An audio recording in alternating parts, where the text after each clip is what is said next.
افغان سرزمین سے دہشت گردی کا نیا خطرہ اٹھ رہا ہے۔ عالمی برادری افغان حکومت پر ذمہ داریوں کی ادائیگی کے لیے دباؤ ڈالے۔ ترکمانستان میں عالمی امن اور سیکیورٹی فورم سے خطاب میں وزیر اعظم شہباز شریف نے کہا کہ تنازعات کا پرامن حل پاکستان کی خارجہ پالیسی کا بنیادی ستون ہے۔ عالمی امن اور سلامتی کے فروغ کے لیے پاکستان اپنا بھرپور کردار ادا کر رہا ہے۔ شہباز شریف کا ترکمانستان کے صدر سے ملاقات میں باہمی تعلقات، تجارتی اور اقتصادی روابط مضبوط بنانے کے عزم کا اعادہ۔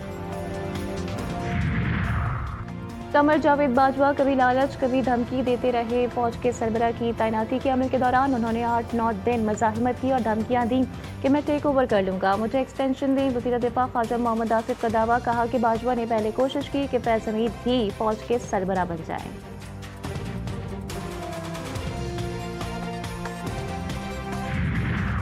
اور اگر سیاسی مداخلت کے شواہد 9 مئی واقعات سے جا ملے تو فیض حمید، بانی پی ٹی آئی سمیت تمام ذمہ داران کے خلاف کارروائی ناگزیر ہوگی۔ وزیر اعظم کے مشیر رانا ثناء اللہ نے اپنے ایک بیان میں کہا ہے کہ 9 مئی کے الزامات کا سامنا کرنے والی جماعت کے خلاف بھی سخت قانونی اقدامات خارج از امکان نہیں۔ فیلڈ مارشل نے انصاف کا تقاضا پورا کیا، وہ تحسین کے مستحق ہیں۔ پریس ریلیز میں جس سیاسی انتشار کا حوالہ دیا گیا وہ براہ راست 9 مئی کے واقعات کی طرف اشارہ کرتا ہے۔ ثابت ہو جائے تو بانی پی ٹی آئی کو بھی سزا ہو سکتی ہے۔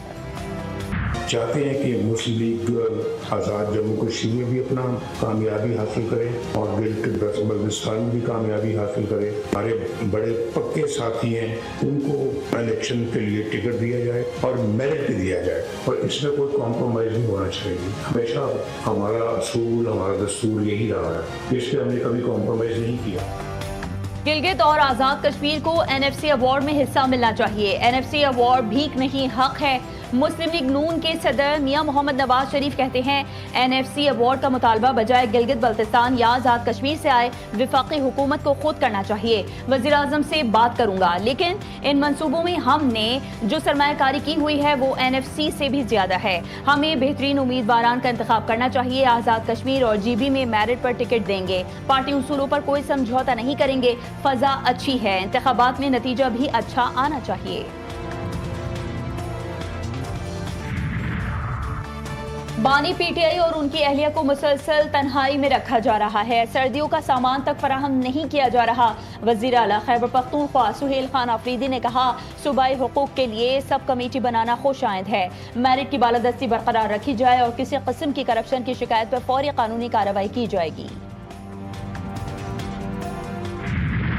بجلی، گیس اور فیول سمیت توانائی کے شعبے میں کسی قسم کی سبسڈی نہیں دی جائے گی۔ صوبے نئے آر ایل این جی کے لیے اضافی بیرونی معاہدے بھی نہیں کر سکیں گے۔ اوگرا کو 40% ٹیرف کے تعین کی ایڈوائس دی جائے گی۔ پاکستانی قرض پروگرام کے لیے آئی ایم ایف کی 23 کڑی شرائط مان لی۔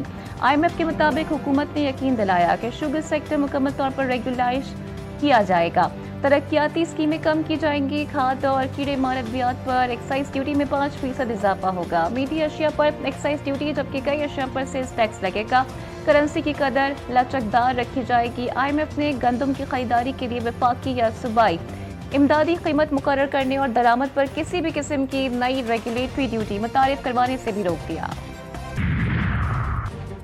عالمی بینک نے پاکستان کے لیے $40 کروڑ فائنینسنگ کی منظوری دے دی۔ رقم پانی، صفائی اور بنیادی حفظان صحت کے منصوبوں کے لیے استعمال ہوگی۔ ورلڈ بینک کے مطابق رقم سے پنجابی شہری انتظامی کی دارجاتی اور مالی کارکردگی بہتر بنانے میں مدد بھی ملے گی۔ پی آئی سی پی پروگرام پنجاب کے 16 شہروں میں شروع کیا جائے گا۔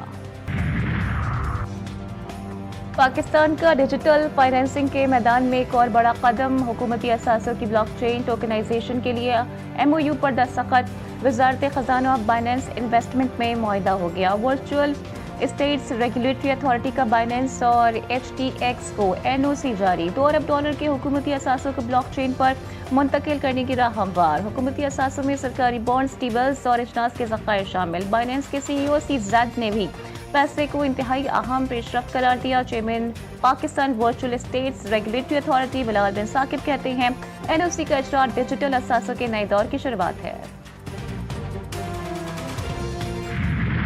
کراچی میں واٹر ٹینکر ایک اور معصوم کی جان نگل گیا۔ کورنگی 100 کوارٹر بنگالی پاڑا میں سائیکل سوار بچہ گزرتے ہوئے ٹینکر کی زد میں آ کر